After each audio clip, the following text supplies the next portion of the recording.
Did you know the supermodels of the 90s once came together and launched the world's first fashion cafe? It was a high-profile restaurant venture that launched in the 1990s.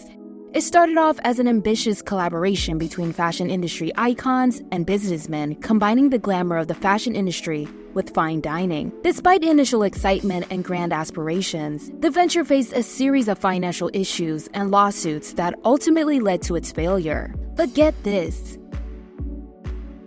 It was all one big money laundering scheme, and people literally went to prison. Let's chat about it.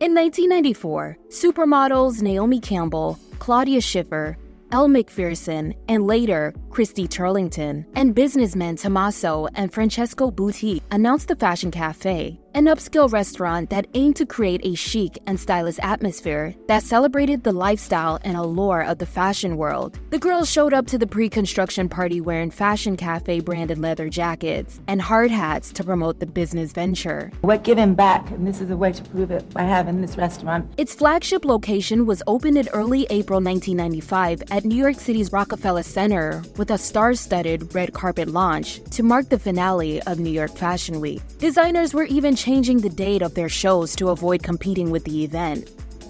Major media news outlets like CNN, MTV, and BBC had their camera crews on site to capture the arrival of supermodels, movie stars, fashion designers, and big-name celebrities like Donatella and Gianni Versace, Duran Duran, and Jon Stewart. I think that a fashion cafe is fantastic. I mean, New York is the fashion capital of America. Great. I can't wait to go inside and see everybody. I'm so excited. I'm really excited. I think it's really wonderful that this has got off the ground and we're here. And thank you, Peter. Thank you, Elle, so much. Oh, what do you think? It's fabulous. People are entertained by the fashion industry, we know that. It was nice to be asked to be involved in something. It's something that I'm in an industry that I know about and that I'm still working. And then obviously there's not such a restaurant anywhere in the world, a restaurant that is entirely dedicated to fashion. The Fashion Café featured upscale decor, an exclusive menu with dishes named after models, and an ambiance designed to appeal to wealthy people. The restaurants featured a catwalk with TV screens on the walls that played runway show clips and music videos. And the restaurants also featured famous high-fashion memorabilia and costumes on display behind a glass, including Madonna's Jean-Paul Gaultier bustier worn during her 1990 Blonde Ambition World Tour, and Audrey Hepburn's Breakfast at Tiffany's dress. The restaurants also featured a gift shop where patrons could buy Fashion Café branded merchandise. The Associated Press called the chain a couture version of Planet Hollywood and the Hard Rock Cafe. The Fashion Café venture quickly expanded, and 7 more locations were opened in London, Milan, New Orleans, Manila, Jakarta, Barcelona, and Mexico City. And every opening was a huge spectacle. The restaurants became a mecca for exclusive star-studded high-profile launch parties, hosting events like LaToya Jackson's book release, the unveiling of Candy's fashion campaign featuring Lil' Kim and Brandy, and many fundraisers. But then things quickly started going downhill, and the Fashion Café struggled to maintain its appeal. Several factors, including mismanagement, financial issues, and legal troubles led to its downfall. The problems actually started a few months after the initial launch in New York City. It's going to be really touristy, I can already tell. And I bet none of the models are going to hang out here either. People criticized the lackluster menu that offered generic food items like burgers, pizza, meatloaf, and french fries. And one of the Butti brothers sued the owner of the Fashion Café in Milan for the legal right to the name, which turned into a countersuit against Butti along with the supermodels, whose names were later dropped from the suit. Despite all the publicity, the restaurants were struggling to generate revenue. The renovations on the London location alone cost investors over £6 million and didn't have enough money to cover day-to-day operations to keep them in business. So it eventually went completely bankrupt.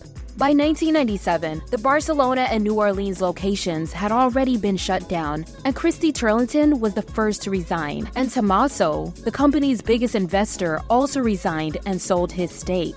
Another investor sued him over lack of access to the firm's accounts. By 1998, the owners were not paying rent, taxes, attorney fees, or any of their employees. Financial records shows the boutique brothers had been using investment money to fund their lavish lifestyles, paying $20,000 for an elaborate birthday party alone, funding vacations, sports cars, real estate, and a $25,000 per night Gucci apartment. So where did the supermodels stand in all of this? You see, Naomi, Claudia, Elle, and Christy were just consultants for the restaurant. They were paid between $50,000 and $100,000 for public appearances at the fashion cafes and were meant to help promote the business. It's not clear if the women actually invested their own money into the venture, but Naomi and Elle publicly accused Tommaso of encouraging them to invest their own money into it after $25 million mysteriously went missing from the books, but they declined. All locations were eventually shut down by 1998. That year, they were slapped with charges by the feds, and in the end, Tommaso and Francesco Bucci were charged with 51 counts of fraud, including money laundering, wire fraud, and conspiracy to commit fraud in the year 2000. 20 years later, Tommaso was granted a pardon by his friend Donald Trump during his final hours in office. And that, guys, is the story of the now-defunct Fashion Cafe. You can hear more stories like this right here on Cyberchat, only on KeyTV. Yeah, I walk with this and I've flown all over the world. Take cities on my tape and